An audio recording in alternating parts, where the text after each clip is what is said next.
Hi guys, for today's video, ito super duper duper late upload na to. Actually, ano pa to? Record ko pa to nung September. O diba, kalahin nyo, December na. 4 na buwan na siya sa cellphone ko na nasa gallery. Ang ngayon lang natin siya may edit. Ewan ko ba, pag nagbe-video ko, yung iba natatambak na, yung iba nga nasa USB na eh. Hindi ko alam, wala talaga tayong ano. Talaga singit-singit ang pag-e-edit, o di ba? Hindi talaga ganun kadali or biro, hindi isang biro ang maging yung pagko-content creator. Talagang kailangan mo ng oras diyan. Kailangan mo siyang paglaanan, pero kung marami kang ganap sa buhay, hindi mo talaga tumafo full time. Kailangan mo talaga ng Pero syempre, di ba? Kagaya nga ng sabi ko, di ba? Ang purpose lang naman natin, kaya ko siya i-film para naman one of this day, di ba? Pwede ko siyang mapanood every now and then at the same time sa mga anak ko, paglaki nila, kung sa kunwari si Athena, paglaki niya, gusto niya rin pala mag-bake, edi ayan, sundan na lang niya yung video. So ito na nga, pull apart cupcakes nga ito at ang team nito is Barbie na 24 pieces at ang combination ng flavor nito is choco and ube. Tama ba? Ube ba yung nasa una? Ube and choco yata, hindi ko na matandaan kung ano. Ewan ko ba, lutang yata tayo. But anyway, yun na nga. So this is a pull apart cupcake na napakalaki, di ba? Ang laki ng ginamit kong board dito para mapagkasya yung 24 pieces na cupcakes na 3 ounce. Ayan. So order sa akin to ng aking CC. Shout out sa iyo, CC. Taga Deca Homes Building 13. Maraming salamat sa mga suki ko dyan sa Building 13, Building 10, basta taga Deca. Ayan. Maraming salamat sa inyo. So ayan na nga, malapit na ayan. Pinorostingan lang natin yung ibabaw niya.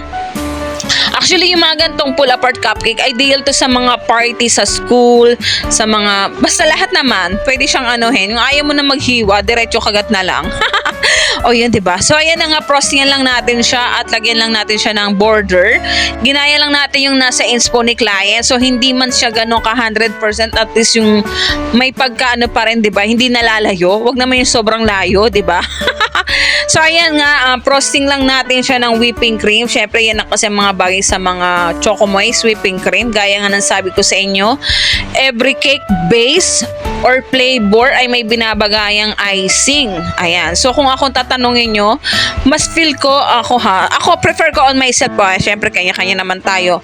Bet ko ang buttercream, tapos chiffon. Kasi diba?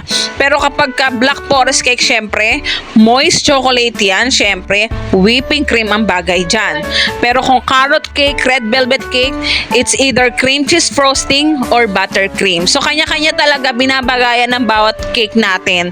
Kaya kung makikita nyo kapag wala akong mga pa-order, nagbebenta ako ng mga cake slices or tub. Kaya, sinusubukan ko kasing iba't ibang cakes, diba?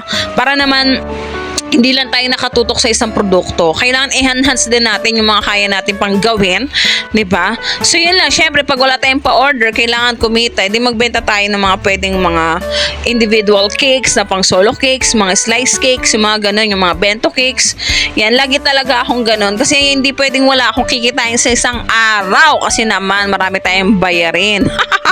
But anyway, ito na nga, nag-border lang tayo dito ng color pink at saka ng violet. Syempre, ginaya lang natin yung color ni Barbie at naglagay lang tayo dito ng napakalaking Barbie face na printed topper.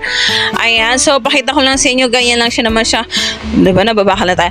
Ganyan lang siya ka-simple, guys. Actually, sa akin, simple na siya na gawin kasi siyempre, paulit-ulit na natin siya ginagawa. Pero yung mga baguhan, kung may manonood dito na baguhan, diba, sa mga videos ko, aral lang ng aral, tsaka practice lang talaga ng practice. Hindi naman nakakukuha lahat ng bagay ay sa isang upuan.